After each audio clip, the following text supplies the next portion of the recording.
working on internal security, and it'll be very pertinent that I define myself as an IAS parlance कि जब मालूम नहीं तो पता नहीं कौन क्या कर रहा है. I'm Commodore Sunil Jetly. I joined NDA way back in 1976. I'm a submariner by profession.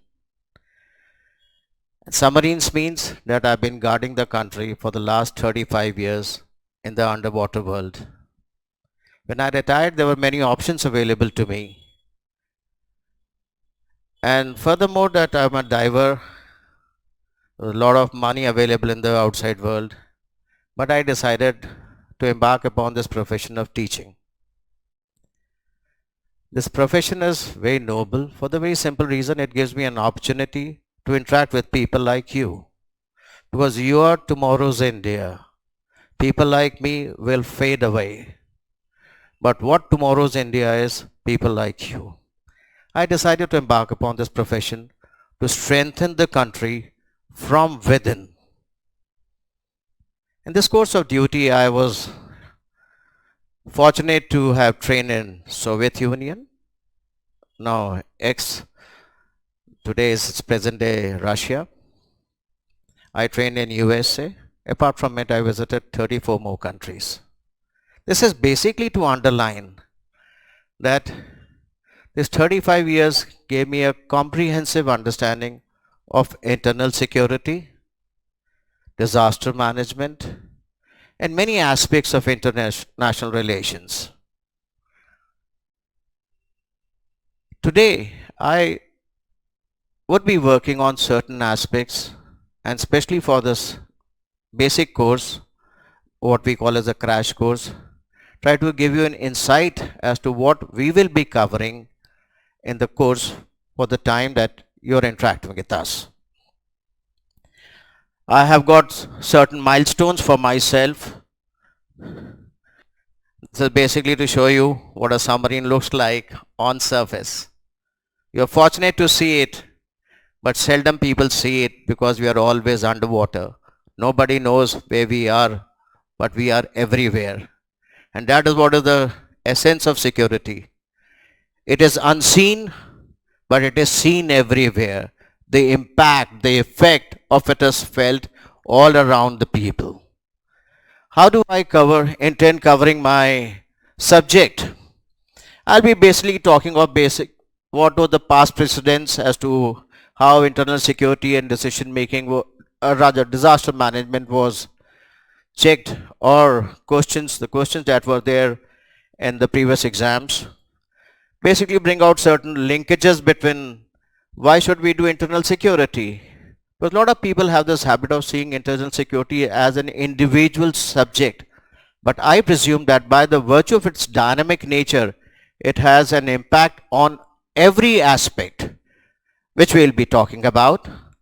I'll be also briefly touching about understanding what is India and how internal security is very, very important for us because of certain unique features which are probably only typical to India.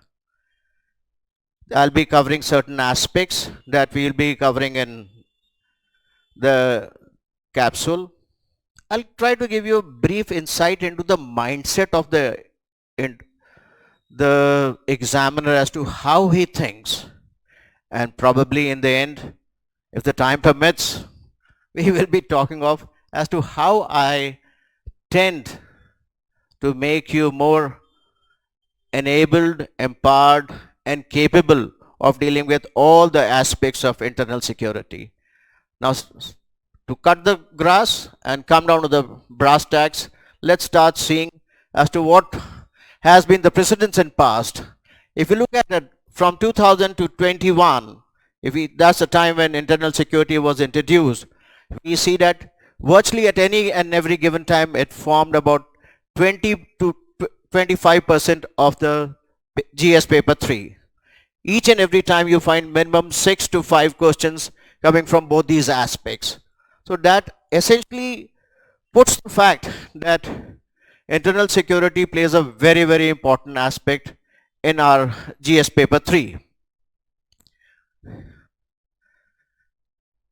Lot of people, as I told you, look at internal security as an isolated aspect. But I really do not want you to do that. I want you to understand that internal security has many impacts, especially in prelims. Though in 2020, the first pandemic of the century, COVID came in, and people thought that it is over, but it still continues and it ravages China, and we are at the brink of seeing maybe the third wave. And it has a huge security implication, economic implication, food security implication it has when we see COVID. And it still continues to be a threat. Climate change, disaster management cannot be discussed without climate change.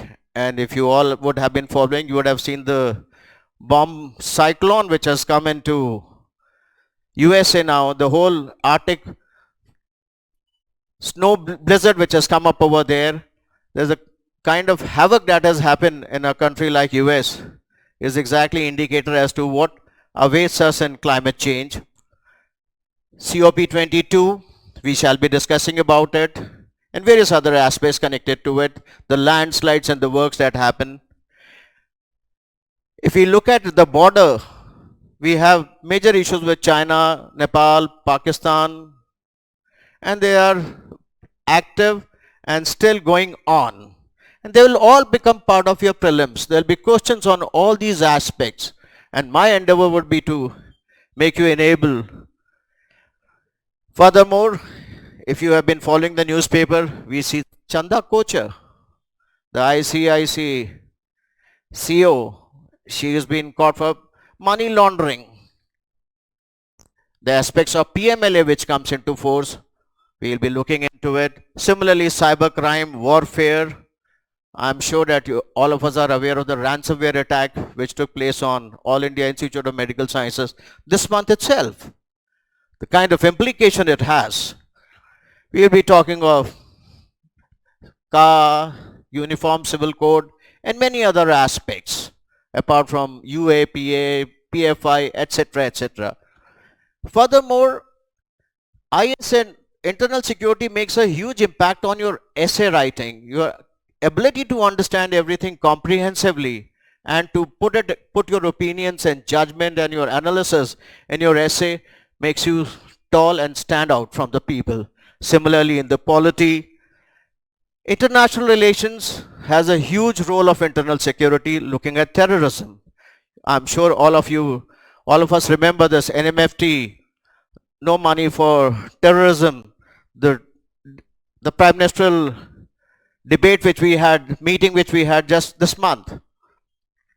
Similarly, it has a huge impact on ethics, and mind you, internal security plays definitely a major role in interview as well, because there will be few people who will ask you certain aspects of internal security.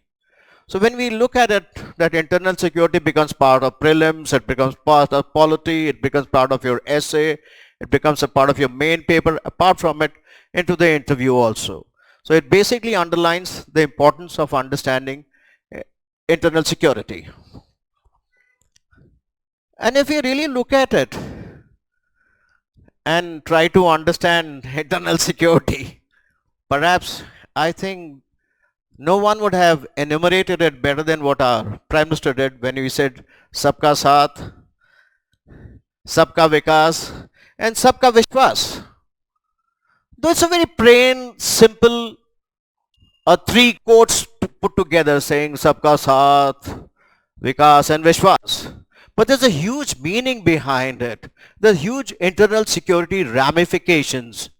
And if we start looking at it, and we start dissecting as to what is he actually trying to say, when he says Sabka Saath, he is actually trying to say unity in diversity can be sustained if the government can recognize the fault lines and has well-developed ability for conflict management as to how to understand the fault lines, how to manage the conflict, their identification, containment and resolution. That is how Sabka Saath happens a possibility in diversity.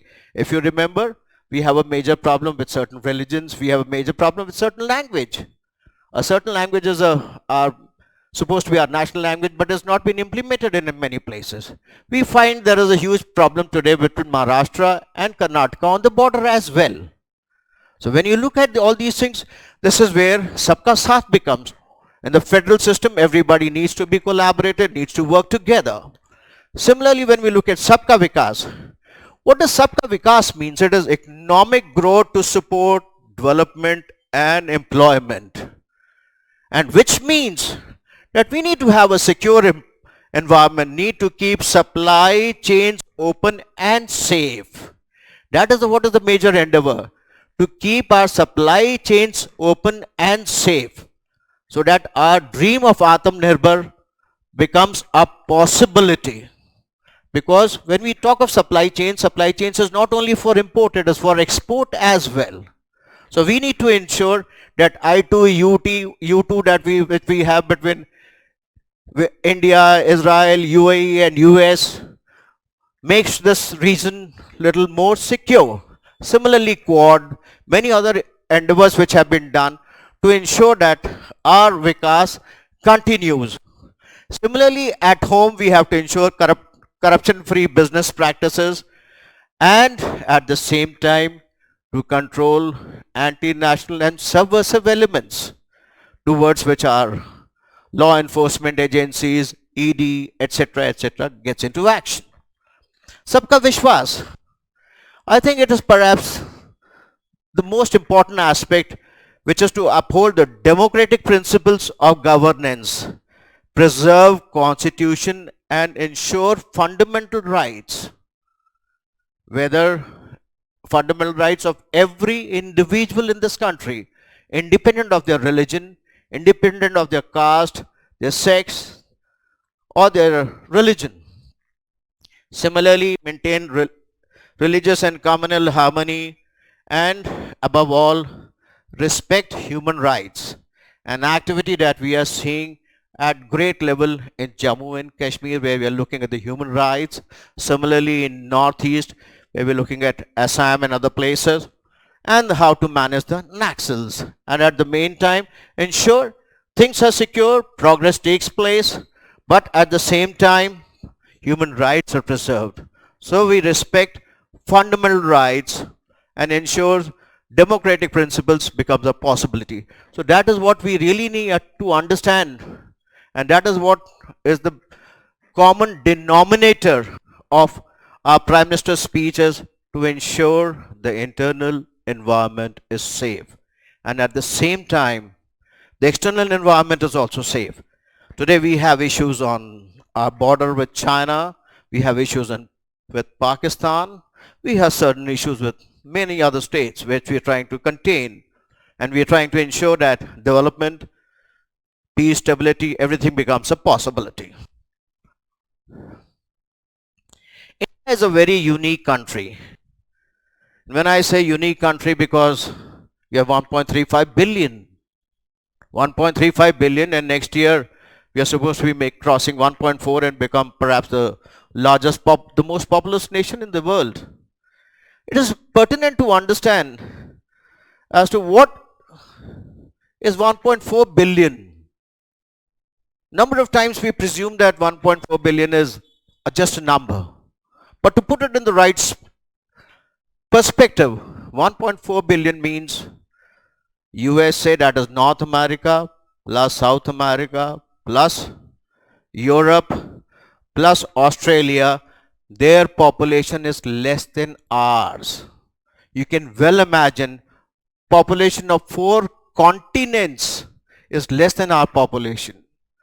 And then you understand the kind of forces which are working in India, the kind of diversity that we have, and to ensure that we have a cohesive force through internal security, keep them everybody tied, so that we have Vishwas, Vikas.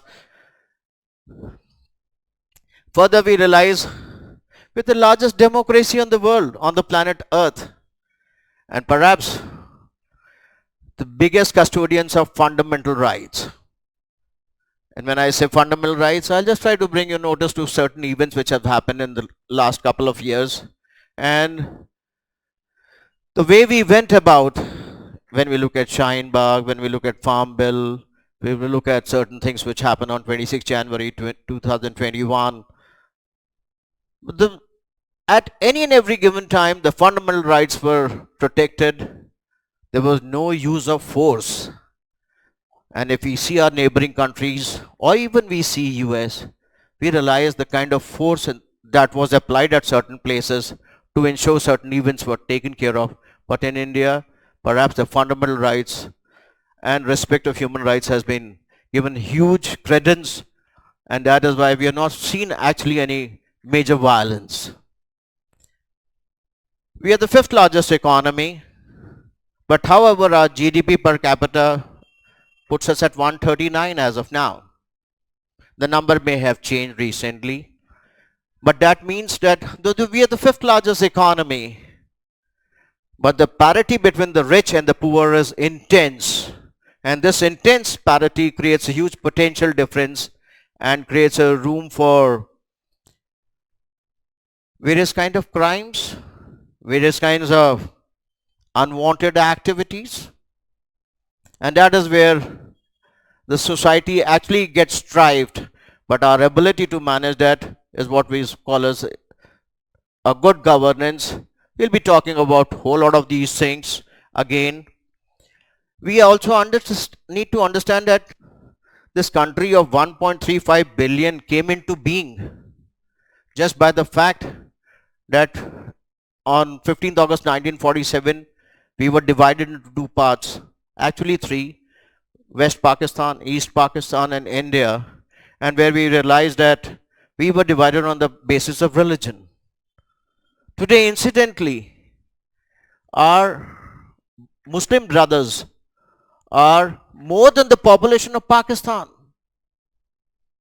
It is quite amusing. We are the second largest Muslim country in the world, but we are still not the part of the OIC.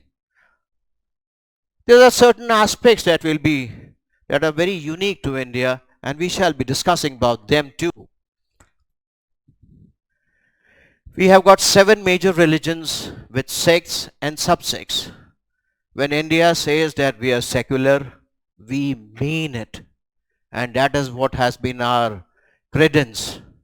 We'll be working on a whole lot of these aspects, and we'll see how it impacts internal security when we see certain religious aspects and how they boomerang at times. We are the only country in the world which has got 2 geographically co-located adversaries. There's no country in the world. We have China on the north and Pakistan on the west. Both are geographically co-located. They have shared common borders with us, and we've been having trouble with them, and that is to ensure, and it is important that we ensure stability on the border. So we'll be seeing various aspects of border management when we talk of BADP, various other things which have been done to ensure that the borders remain secure and they do not become a threat to us. We are one of the largest importers of arms. I think when we look at CIPRI, we realize that we are one of the largest importers of the arm. So the present dispensation is working hard on Atmanirbhar. Maybe from few years onwards, our number may be slipped to second, third, and perhaps we'll become a strong exporter also. And you'll be aware of various missiles that we have been able to, BrahMos, that we have sold to Vietnam and Philippines. We have got a vast coastline, and we are the country which has all forms of terrorism. We have separatism, Naxalism, insurgency. We have problems in Jammu, Kashmir, which are being resolved. We have issue with Naxals. We have a brewing insurgency in Northeast, which has been capped to some extent. We're watching a whole lot of these things when we run through our capsule. So therefore, we would be seeing the ecosystem that would be required to ensure that our country is safe and sound and ability to project protect and optimize our resources.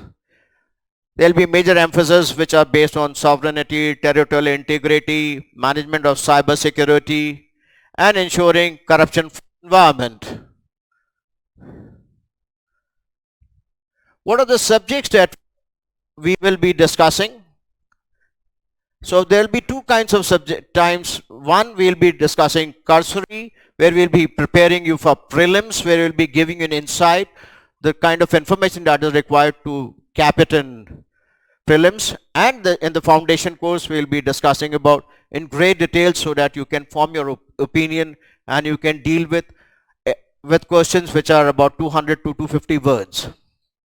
So we will be discussing on various concepts of internal security, past and present issues.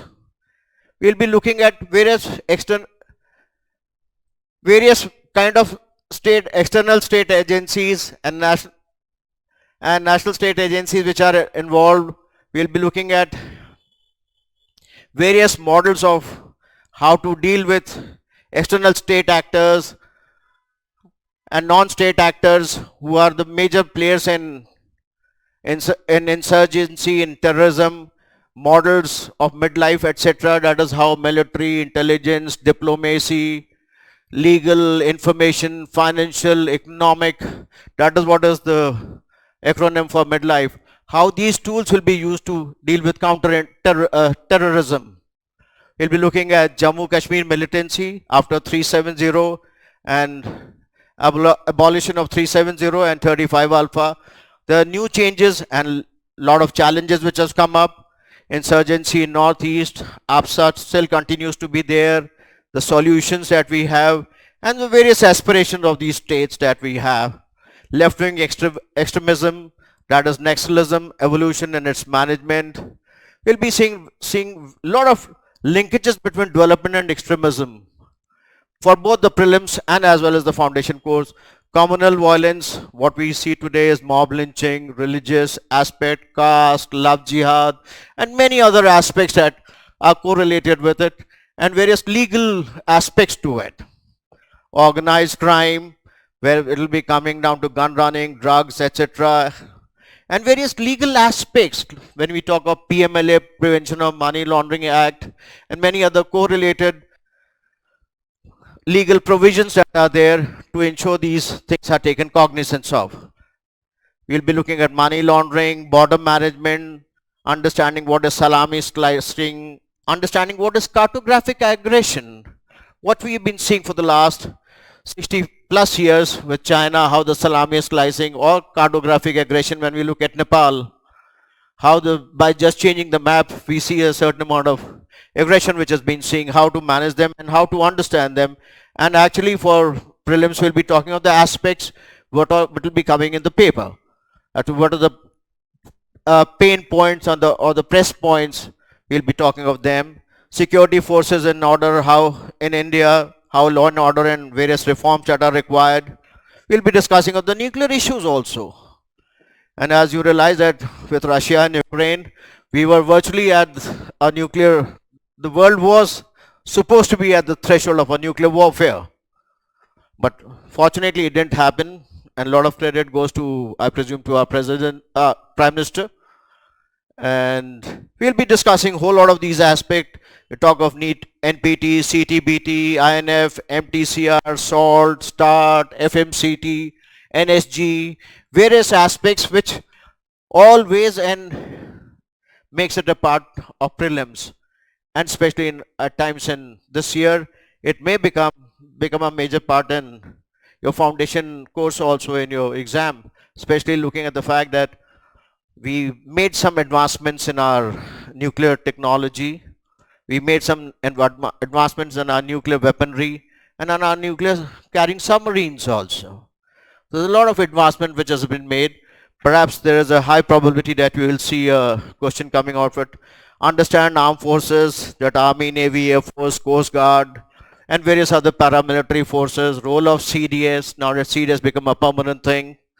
Understand maritime and space challenges, and furthermore understand cyber warfare.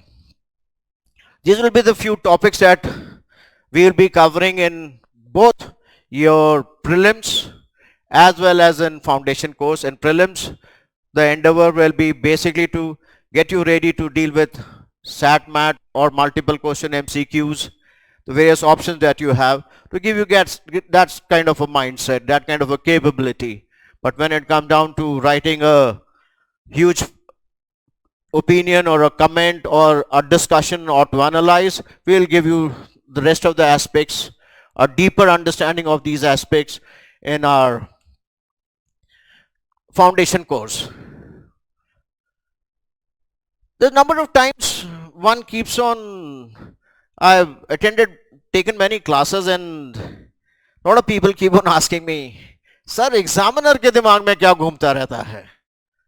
So I thought that I'll take this time even to discuss with you कि एक examiner के दिमाग में क्या घूमता है, वो कैसे देखता है, वो क्या सोचता है. जब एग्जामिनर आपको देखता है, उसके दिमाग में what happens in his mind, he presumes, that is the certain assumption that he makes, and then he makes your paper, and after having made that paper, when he evaluates, all these things come back to him because he presumes a certain amount of maturity, certain kind of thought process, analytical abilities in you would have grown up by now. So what is he looking at you? Basically what he looks at is he understands that he's dealing with a candidate who is basically an Indian citizen. यानी कि उसको India के बारे में काफी कुछ मालूम होगा क्योंकि उसने स्कूलिंग भी इंडिया में की होगी, कॉलेज में भी इंडिया में क्या होगा. He has a reasonable and he is growing up in this environment. And he would be definitely a graduate, if not a postgraduate. That means he's been in the system for about 15 years. And he's about 21 years of age. And 21 years of age actually brings out the fact that he would have probably voted sometime. यानी कि उसने भारत की government को elect किया है. क्या इस इंसान में इतनी कैपेबिलिटीज हैं कि इस बच्चे में, 21 साल के बच्चे में, कि इतनी क्षमता है कि ये भारत की एक सही गवर्नमेंट को चूज कर पाए? और अगर आप आईएएस के लिए आए हैं तो इट इज प्रिज्यूम आपके पास है वो क्षमता. तो वो ये देखना चाहता है कि अगर आपके पास ये क्षमता है तो आप दिखा पाते हैं. तो let us see. Then he understands that you are exposed to vast exposure to Indian news media, the print, and today's the greatest university, which is known as WhatsApp University, the social media. He is aware that you are aware of Indian education system, and that is how he presumes that you have reasonable level of awareness. Therefore, you have these basic qualities. You have the ability to form views and opinions. And when you have views and opinions, you can, if you see a problem, you are able to get a solution to it. Or when people are telling, you understand what could be the probable solution to it. And you have reasonably well developed decision making attributes.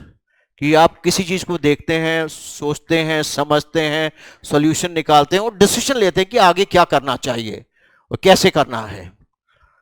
You appreciate merits and demerits. हम decision कैसे ले पाते हैं? जब हम लोग merits and demerits देखते हैं, advantages, disadvantages, because every rose has a thorn. तो he is actually trying to see, do when you look at a problem, do you look at it comprehensively? And if you look at it comprehensively, are you looking at only the positives? Are you aware of the negatives? And if you look at the negatives, are you resourceful enough to find solutions to them as well?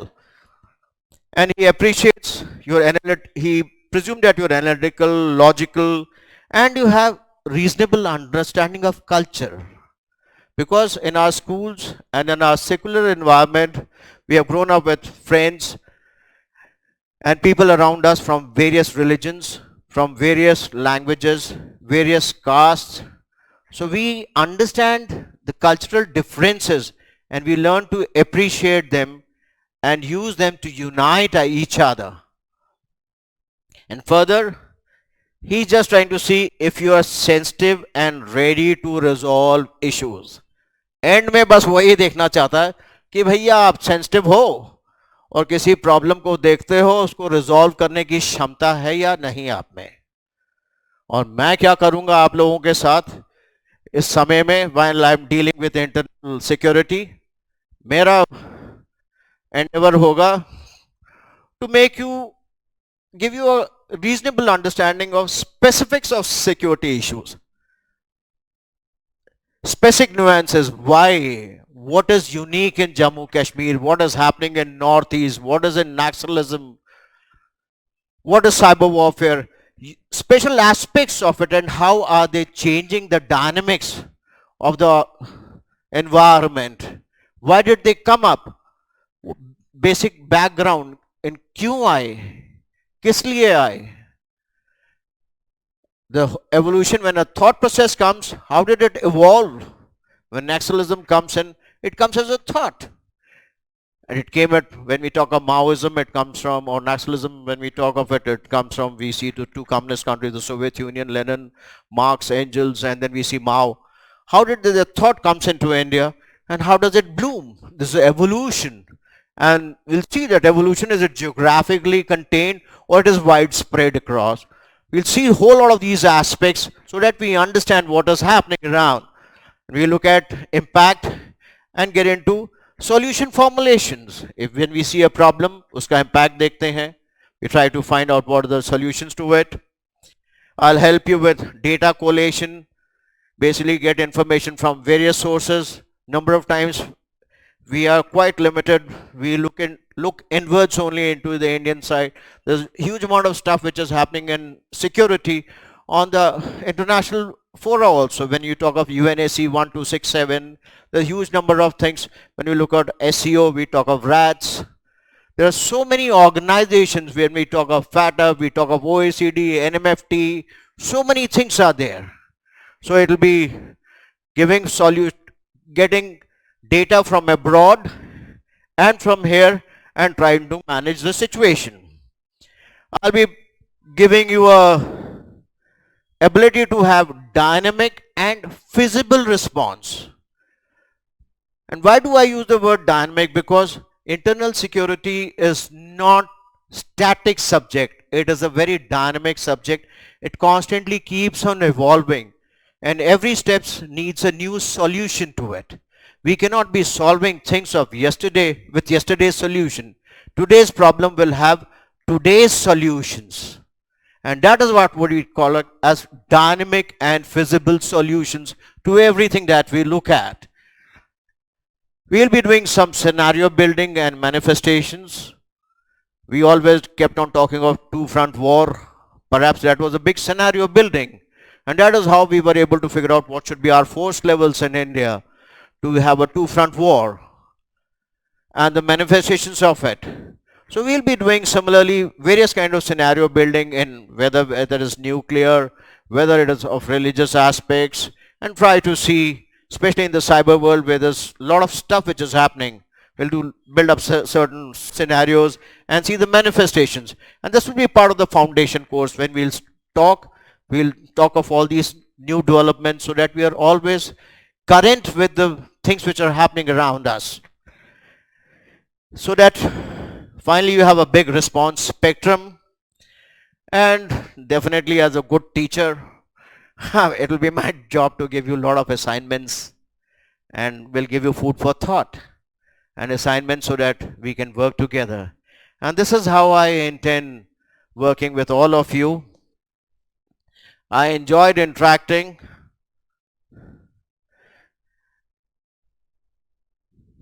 But I feel that enjoyment cannot be by saying Jai Hind. So it will be my endeavor to give you one special acronym, what I